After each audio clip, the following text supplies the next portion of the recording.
تمہارا دل کسی انسان سے کتنا بھی خفا کیوں نہ ہو جائے، خاموش ہو جانا لیکن بے ادبی نہ کرنا۔ زندگی سائنس کی طرح ہے، آپ جتنا زیادہ تجربہ کریں گے اتنا ہی اچھا نتیجہ آئے گا۔ جب تم دوسروں کے گناہوں کا تذکرہ کرتے ہو تو ان کے گناہ تمہارے گناہ بن جاتے ہیں۔ انسان ہو کر ایسا کام نہ کرو جس سے انسانیت کا دامن داغدار ہو جائے۔ باپ نہ ہو تو ماں باپ کا کردار بھی نبھا لیتی ہے، ماں نہ ہو تو باپ اس کی کمی کبھی پوری نہیں کر پاتا۔ یہ بھی عورت کی عظمت کا ایک پہلو ہے۔ توہین کرنا کسی کی فطرت میں ہو سکتا ہے لیکن احترام کرنا ہماری تربیت میں ہونا چاہیے۔ دنیا کی ہر چیز خوبصورت ہے لیکن ہر کوئی اسے دیکھ نہیں سکتا۔ کسی کا دل مت دکھاؤ، اگر وہ صبر کرے اور اللہ پر چھوڑ دے تو یاد رکھنا تمہارے لیے یہ بڑا مسئلہ بن جائے گا۔ داناؤں کی صفت یہ ہے کہ وہ آخرت کی جانب متوجہ ہوتے ہیں اور جنت کے عاشق ہوتے ہیں۔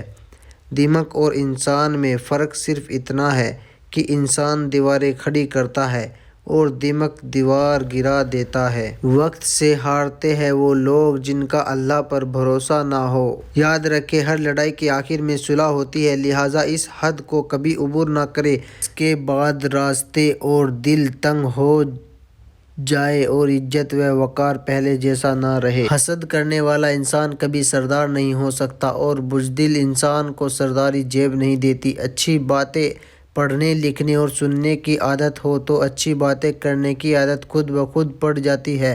ہر چیز اپنے اپنے وقت پر اچھی لگتی ہے۔ اصل نیکیاں کمانے کا صحیح وقت جوانی ہے۔ ہم نیکیاں اس وقت کرتے ہیں جب ہم برائی کرنے کے قابل نہیں رہتے۔ پچھتاوا ماضی کو نہیں بدل سکتا اور فکر مستقبل کو سنوار نہیں سکتی، اس لیے حال سے لطف اندوز ہونا ہی زندگی کی حقیقی خوشی ہے۔ کسی انسان کو کبھی دکھ نہ دینا، ایسا نہ ہو کہ اس کا دکھ تمہاری دعاؤں کے اندر رکاوٹ بن جائے۔ اپنے دشمن کو ہمیشہ معاف کر دے، یہ چیز اس کو سب سے زیادہ اذیت دے گی۔ روحانیت کے بلند و بالا مقام تک پہنچنا چاہتے ہو تو ناؤ سے سمندر اور خواہشوں کے جھمیلے کو قابو میں رکھو۔ اللہ تعالیٰ کی بارگاہ میں دعا کرتے وقت اگر آپ کی آنکھیں بھر آتی ہیں تو صرف اتنا سوچیں کہ آپ کی دعا قبول ہونے والی ہے۔ اپنے نفس سے بغاوت کیے بغیر رب کریم سے وفاداری ممکن نہیں۔ غلطی کو ماننے کے لیے بھی انسان کو ضعف چاہیے ہوتا ہے، یہ ہر کسی کے بس کی بات تھوڑی ہوتی ہے۔ 4 چیز صبح جلدی اٹھاتی ہیں: والدین، محبت، محنت اور مجبوریاں۔ جب مقدر لکھنے والا ہمیں 70 ماہوں سے زیادہ پیار کرتا ہے تو ہمارا مقدر کیسے خراب ہو سکتا ہے؟ وقت جب بیدار تھا کم بخت آنکھیں سو گیا جب وقت تو بیدار آنکھیں ہو گئی۔ سہارے کی زندگی ایک پیار کرنے کے بجائے اپنے آپ پر بھروسہ کرنا سیکھو۔ کبھی بھی لوگوں کی رائے ظلم سے نہ بدلو، ظلم سے ان کی رائے اور بھی مضبوط ہو جاتی ہے۔ وہ لوگ جنہیں حد سے زیادہ وقت اور عزت دی جائے اکثر بدل جاتے ہیں۔ اگر آپ کے بارے میں برا کہا جائے اور وہ سچ ہو تو اپنے آپ کو درست کریں، اگر یہ جھوٹ ہو تو اس پر ہنسو۔ اگر غصہ آ جائے تو درود شریف پڑھا کرو، غصہ ختم ہو جائے گا۔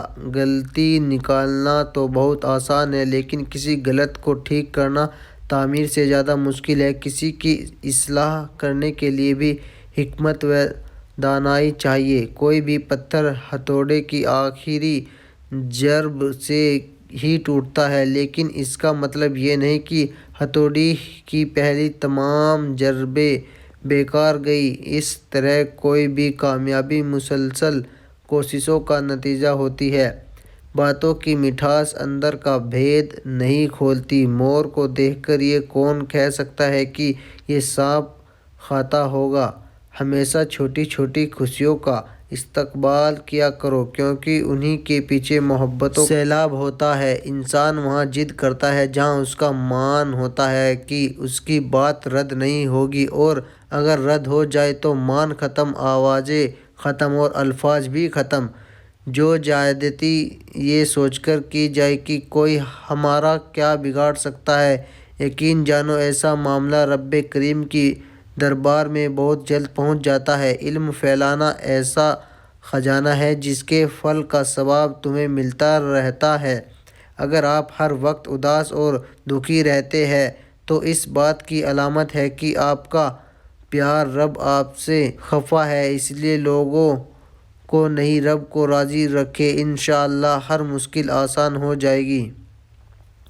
حق بات کو پہچاننا چاہتے ہو تو جانو حق بات کی ہمیشہ مخالفت ہوتی ہے، جس کی کوئی مخالفت نہ ہو وہ حق بالکل نہیں۔